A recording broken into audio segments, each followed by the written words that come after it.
Bonjour, je vous invite à recevoir un message d'âme.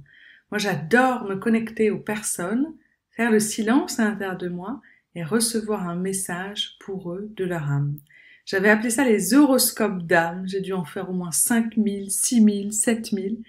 Et puis c'est vrai qu'au bout d'un moment, en faire plus de 200 par mois, ça commençait à m'épuiser parce que c'était important que je sois centrée.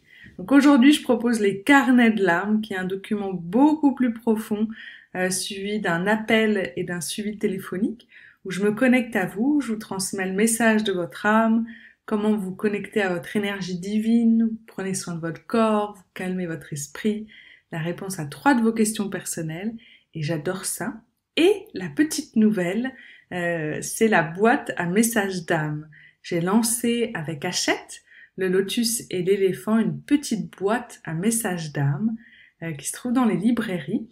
Et j'adore le fait de juste me centrer et de me demander, tiens, c'est quoi le message de mon âme pour moi maintenant? Je rêvais de créer comme une petite boîte postale où les personnes pouvaient recevoir elles-mêmes un message de leur âme. Et donc là, vous avez 50 messages que vous pouvez même en prendre un et le garder dans votre poche. Et donc dans ce podcast, je vais vous partager quel est le message de votre âme pour vous aujourd'hui. Et indépendamment du temps, indépendamment de quand est-ce que j'enregistre ce podcast, la vie est bien faite. Et donc si vous écoutez maintenant, ce message est pour vous. Alors, je prends dans la petite boîte le message. Quand tu stresses, tu peux avoir plus de pensées, de doutes ou de questions. Centre-toi et reviens dans un silence relié à ton âme. Votre âme, c'est cette partie divine qui se trouve à l'intérieur de vous. Et lorsque vous cultivez ce silence intérieur, vous calmez votre esprit,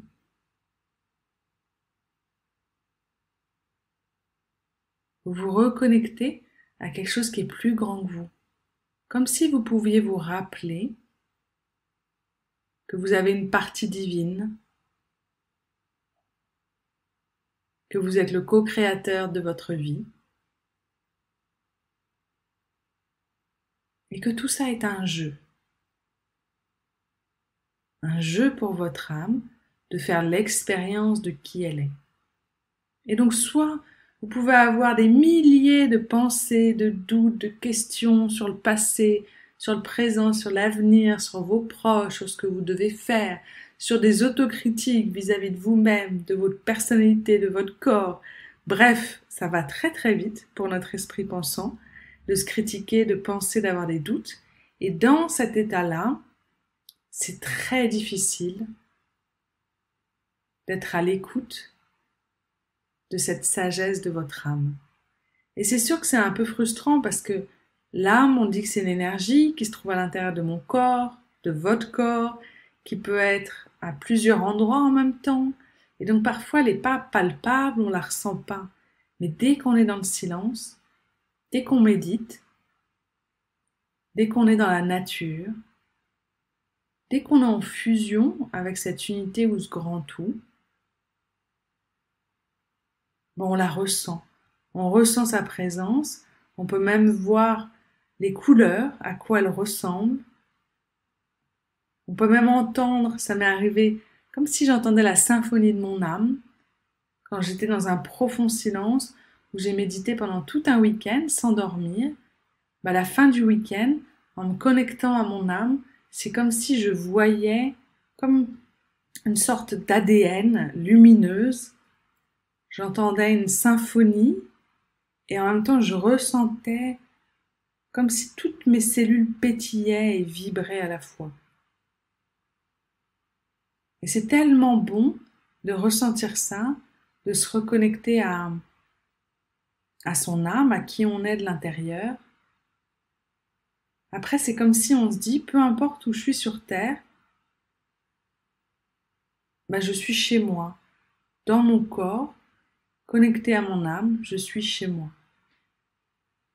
Et hop, après, on peut de nouveau avoir des doutes, des pensées. Qu'est-ce qui m'arrive? Est-ce que j'aurai assez d'argent? J'ai envie d'être en couple, je suis célibataire, j'ai envie de voyager mais je peux pas.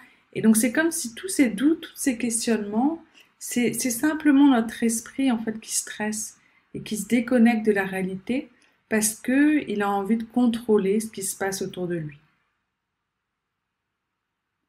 Et le fait de cultiver ce silence à l'intérieur de soi et d'avoir du plaisir à être avec soi dans ce silence, ben ça détend, ça nous reconnecte au fait que tout est OK, que tout est là et que je peux avoir du plaisir à être qui je suis maintenant. Même si je ne connais pas l'avenir,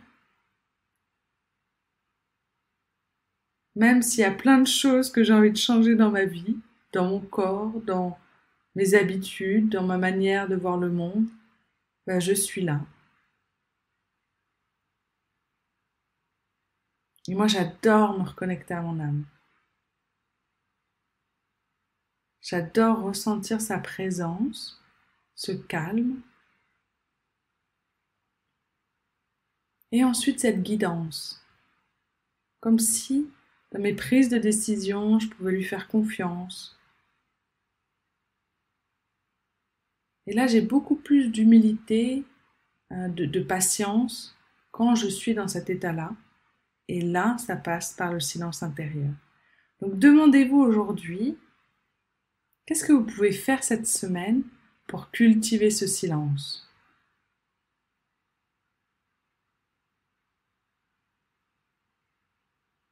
Est-ce que vous avez envie de vous promener dans la nature, de vous baigner dans un lac ou à la mer, de méditer? Peut-être d'écrire, de créer un dessin intuitif,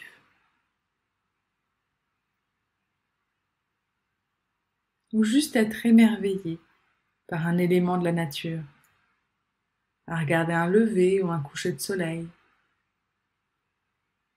un arbre, entendre le chant d'un oiseau.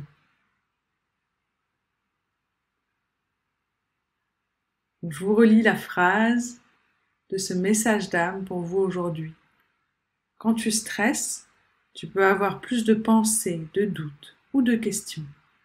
Centre-toi et reviens dans un silence relié à ton âme.